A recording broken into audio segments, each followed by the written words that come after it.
ఈ దేశ నిర్మాణం చేసినటువంటి క్రైస్తవ సమాజం, ఈ దేశ నిర్మాణం చేసినటువంటి క్రైస్తవ సమాజం కలలుగన్నటువంటి రాజ్యం స్క్రీన్ మీద మీకు కనిపిస్తా ఉంది. 1807లో abolishment of the slavery act నీ రాజు తీసుకొచ్చాడు. జోగిని అనే వ్యవస్థను కూల్చడానికి నీ రాజు తీసుకొచ్చాడు.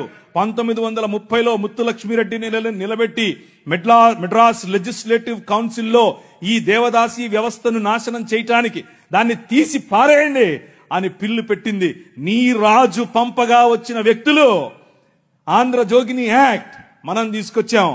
ఇంగ్లీష్ ఎడ్యుకేషన్ ఫర్ ఎవ్రీబడి, ప్రతి ఒక్కరికి 1835 మనం తీసుకొచ్చాం.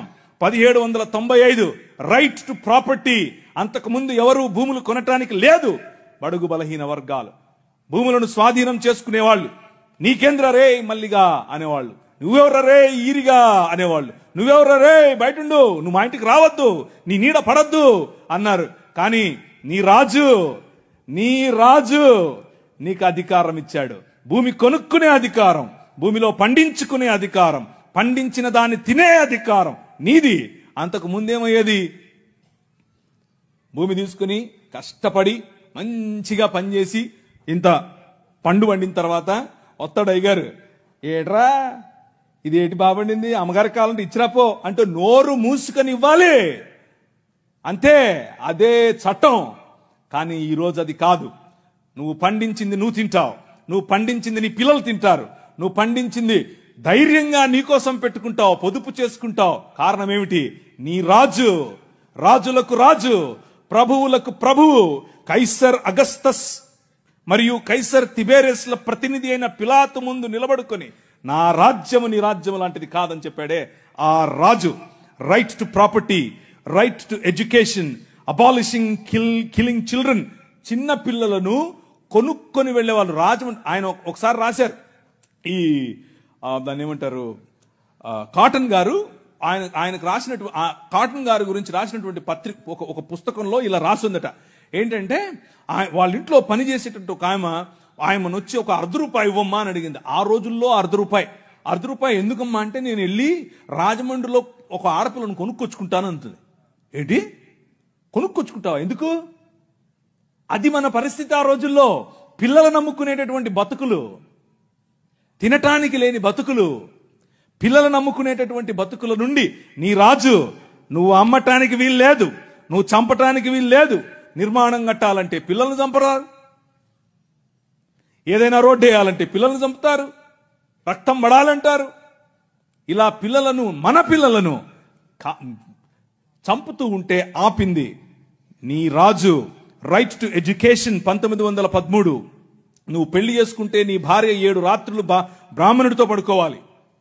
ఇది ఈ దేశ చట్టం.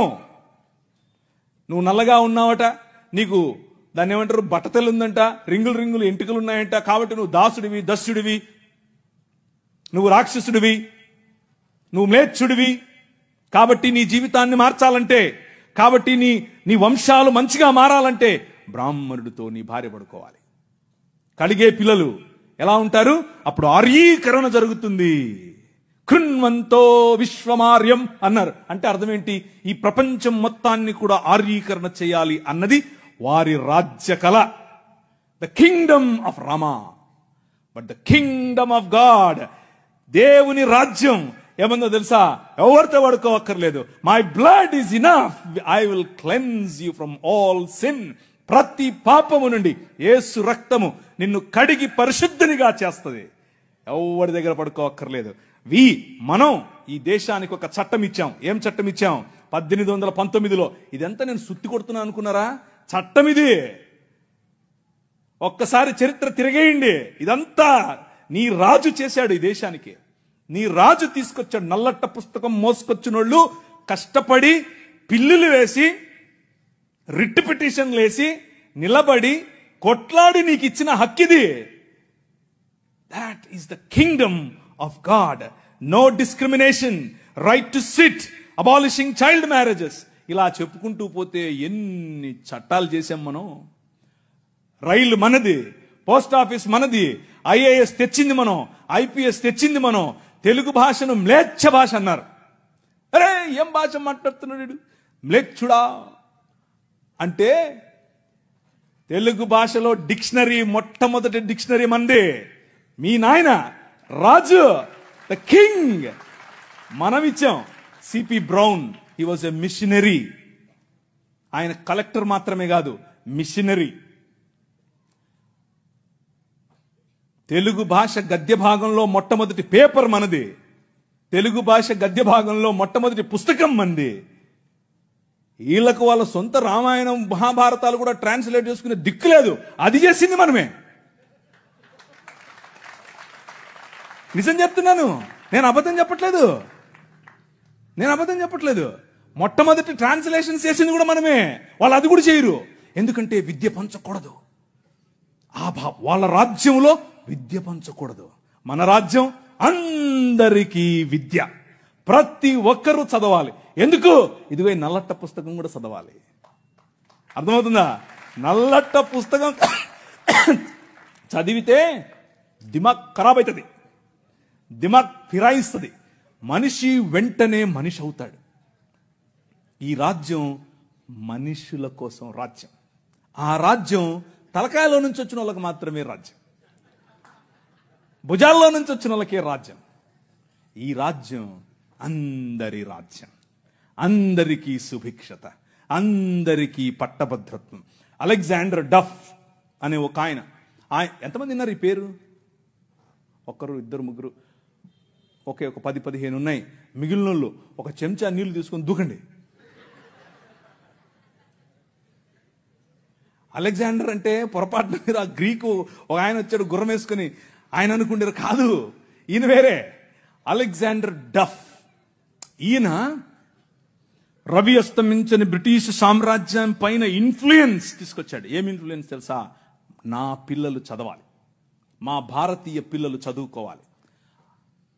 వీళ్ళు అన్నారు, ఎందుకు, మాకు అవసరం లేదు, మీ పాశ్చాత్య విద్యతో మేమేం చేస్తాం, మేము మంత్రాలు చదువుతాం. ఆయన అన్నాడు, మంత్రాలకు చింతకాయలు నైరాల్తా హై. అలెగ్జాండర్ డఫ్, నో, చదవాలి, మన పిల్లలు చదవాలి, ఆంగ్ల భాషలో చదవాలి, ప్రతి భాషలో చదవాలి, తెలుగులో చదవాలి, తమిళంలో చదవాలి, బెంగాలీ కావాలి, పుస్తకాల తర్వాత పుస్తకాలు, పుస్తకాల తర్వాత.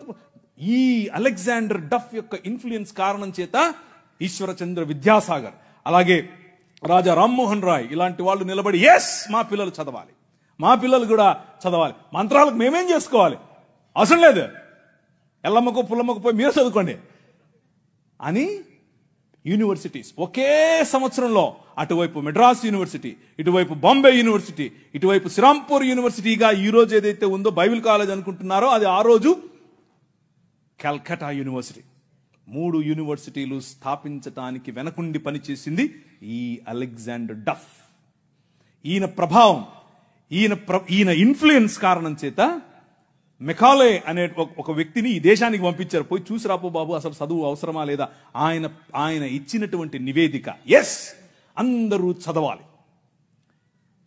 ఇంతమంది కూర్చొని ఉన్నారు, బైబిల్ సంకలో పెట్టుకుని ఓ వెళ్ళిపోతున్నారు, బాగుంది. కానీ ఏడి ఒక్క అలెగ్జాండర్ డఫ్? మీ ఊరి ఎమ్మెల్యేని ఇన్ఫ్లుయెన్స్ చేసే దమ్ముందా నీ దగ్గర? మీ ఊరి ఎంపీ దగ్గర నిలబడుకొని మాకు ఇది కావాలి అని అడిగే దమ్ముందా నీ దగ్గర? అలెగ్జాండర్ డఫ్ నీకోసం కొన్ని 100 సంవత్సరాల క్రితం నీ పిల్లల కోసం ఆలోచించాడు. ఎలా కట్టాం ఈ దేశాన్ని తెలుసా? దూరదృష్టి, దూరంచే యుద్ధవాసనను పసిగట్టడం. యోబు గ్రంథంలో రాసినట్టు, గుర్రమును చూచితివా, అది వాడి రౌతును తిరస్కరిస్తుంది, తలతలలాడు ఈటెలను మెలమెలలాడు ఆ బల్లెములను చూసినప్పుడు రా రా అని ఉద్దండ కోపముతో మిడతల వలె గంతులేసి ముందుకెళ్తుంది. యుద్ధం అంటే దానికి అంత ఇష్టం. ఏది, ఎక్కడున్నారు అలెగ్జాండర్ డఫ్లు? రైజ్ అప్, ఇంతవరకు పాట పాడారు, లే నిలబడు, లే నిలబడు. ఎప్పుడు నిలబడతావు ఇంక నువ్వు? నీ చరిత్ర. డాక్టర్ బాబాసాహెబ్ భీమ్రావ్ అంబేద్కర్ గారి మాట అన్నారు. ఆయన కూడా ఒక చోట నేర్చుకున్నదే, మనమే నేర్పాం. The king of this world నేర్పాడు. ఏమన్నారు తెలుసా? చరిత్ర, నీ చరిత్ర తెలుసుకోకపోతే నువ్వు చరిత్రలో లేకుండా పోతావు. ఇది నీ చరిత్ర. ఇది నువ్వు ఈ దేశానికి, ఈ దేశ నిర్మాణంలో నువ్వు సాధించినటువంటి చరిత్ర. దారా యాక్ట్ 1879. దారా అంటే డెక్కన్ అగ్రికల్చరల్ రిఫార్మ్స్ యాక్ట్, దాని పేరు. ఆ రోజుల్లో స్వరాజ్యం లోకమానుడు ఉన్నాడు కదా ఆయన అన్నాడు, ఏమన్నాడు, ఆయన ఎందుకు అంతటానికి, ఎవరికి? పేదలు, బడుగు, బలహీన వర్గాలు వెళ్ళి దాన్ని ఏమంటారు, దున్నుకుంటామయ్యా అంటే, సరే దా. అదేదో ఆ రోజుల్లో సినిమా వచ్చింది, సబ్బు పౌడరు చూపించి వాళ్ళ దగ్గర భూములు తీసుకునేవాడు. ఆ టైప్ ఈడు. అలా చేస్తూ ఉంటే క్రైస్తవ మిషనరీలు అప్పుడున్నటువంటి డెక్కన్ ప్రాంతానికి రాజు అయినటువంటి హైదరాబాద్ హయాంలో వాళ్ళ దగ్గరికి వెళ్ళి ఇన్ఫ్లుయెన్స్ చేసి, నో అలా కాదు, అలా ఉండడానికి వీల్లేదు, దే ఆర్ పెసెంట్స్, వాళ్ళకి అంతంత వడ్డీకి రుణాలు ఇస్తే వాళ్ళు ఎట్లా కడతారు, వాళ్ళు ఎలాగూ కట్టలేరు. కాబట్టి డబ్బులేమో ఇచ్చేసి వాళ్ళు కట్టలేని పక్షంలో వాళ్ళ భూములు తీసుకోవటం ఏంటిది? This is not righteousness, this is not right. అది న్యాయం కాదు. ఆయన భుజముల మీద రాజ్యభారముండును. ఆయన భుజములు ఎక్కడ? ఫ్రిడ్జ్లో పెట్టొచ్చుంటాడా? నువ్వే. This is his body. ఇది ఆయన శరీరం, ఆయన భుజములు ఇక్కడే ఉన్నాయి.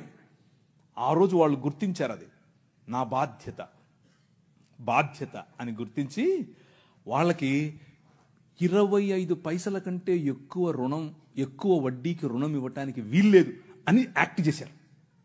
ఈ రోజు కూడా అది అలాగే అమల్లో ఉంది. That is your king. నీ రాజు అది. ఈ దేశాన్ని అలా నిర్మించాడు. శామ్ అగింబాటమ్ అనే ఒక ఆయన గ్రీన్ రెవల్యూషన్ ఈ దేశానికి తీసుకొచ్చాడు. ఓ ఆవులు, మేము దాన్ని నిమురుతాం, మేము దాన్ని పూస్తాం, మేము దాన్ని కడుగుతాం అనేవాళ్ళు. కొంతమంది సిమ్ కార్డు బాబాలు ఉన్నారు, ఈ మాటలే అంటుంటారు. వాళ్ళకి చేతకాల ఎట్లా ఆవులు పెంచాలి, ఎట్లా డైరీ ఫామ్ తీసుకురావాలి, ఎట్లా అగ్రికల్చర్ చేయాలి, మేము నిమురుతూ ఉంటాం, మాకు అదే కావాలన్నారు. కానీ ఏం చేయాల, చూస్తూ ఉన్నారు ఊరికే. కానీ శామ్ అగింబాటమ్ చూశాడు, ఊరికి నిమరలా పనిచేశాడు. ఎందుకో తెలుసా? యువర్ కింగ్, నీ రాజు భావజాలం వేరు. ఊరికే ఊరికే దాన్ని పట్టుకోనేది కాదు ఆయన రాజ్యం. ఆయన రాజ్యం దాని ద్వారా అనేకులకు ఉపాధి, దాని ద్వారా అనేక కుటుంబాలు బాగుపడాలి, అనేక కుటుంబాలు నూతనపరచబడాలి. ఆయన 21వ అధ్యాయం ప్రకటన గ్రంథం 3, 4, 5 వచనాల్లో సింహాసనాసీనుడైన వాడు ఈ విధముగా సెలవిచ్చుచున్నాడు, ఇదిగో నేను సమస్తమును నూతనపరచుచున్నాను, క్రొత్త ఆకాశము క్రొత్త భూమిగా తయారు చేసేటటువంటి అగ్నిలో పుటము వేసి బయటకు తీసినట్లుగా ఈ ప్రపంచాన్ని పునరుత్థానము చెందించే పనిలో నన్ను వాడుకుంటున్నాడు. That is your king. ఆ రాజు వచ్చాడు, ఆ రాజు పని మొదలెట్టాడు. ఎలా మొదలెట్టాడు? ప్రతి సమాజాన్ని పట్టుకోవటం ద్వారా, ప్రతి ప్రభుత్వాన్ని ప్రభావితం చేయటం ద్వారా. ఆనాడు నిమ్రోదు సమయం మొదలుకొని ఈనాడు నరేంద్ర మోదీ గారి ప్రభుత్వం వరకు హీ ఈజ్ ద కింగ్. ఆయనే నడుపుతున్నాడు, ఆయనే చేస్తున్నాడు. మన జీవితాలను మరింత ప్రభావవంతమైనదిగా చేయటానికి ఈరోజు భారతదేశం అన్ని దేశాల కంటే రిలీజియస్ మైనారిటీస్ పైన ఒత్తిడి తీసుకొని రావటంలో, వారిని హింసించడంలో ప్రపంచంలో ర్యాంక్ నంబర్ 1 మనం. నంబర్ 1 ర్యాంక్ మనమే, మొన్నే వచ్చింది. రిలీజియస్ మైనారిటీస్ అంటే మనమే. మనలను హింసించటంలో భారతదేశం నంబర్ 1. పాకిస్తాన్ కాదు, ఆఫ్ఘనిస్తాన్ కాదు, సోమాలియా కాదు, ఎవరు కాదు, భారతదేశమే. చచ్చిపోయిన వాళ్ళను కూడా గుంత తవ్వి బయటకు తీస్తున్నారు ఛత్తీస్గఢ్లో. ఎందుకు చేస్తున్నారో తెలుసా? ఇదంతా భయం. ఏంటా భయం?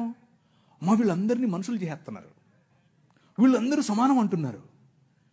మనుష్యత్వం, మతం మనుష్యత్వం ఎదుట నిలబడలేదు, భయం దానికి.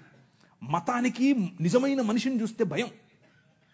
నిజమైన మనుష్యులను తయారు చేసేటటువంటి దేవుని రాజ్యం, నిజమైన మనుష్యత్వాన్ని ఈ ప్రపంచంలో వెలుగుగా ప్రకాశింపచేయటానికి పిలువబడినటువంటి దేవుని రాజ్యం. ఆ రాజ్యం నిలబడాలి, ఆ రాజ్యం పోరాడాలి, ఆ రాజ్యం భయంకరమైనటువంటి ఈ ఒడుదుడుకులలో కూడా నిలబడాలి. అలా నిలబడటానికి మీరు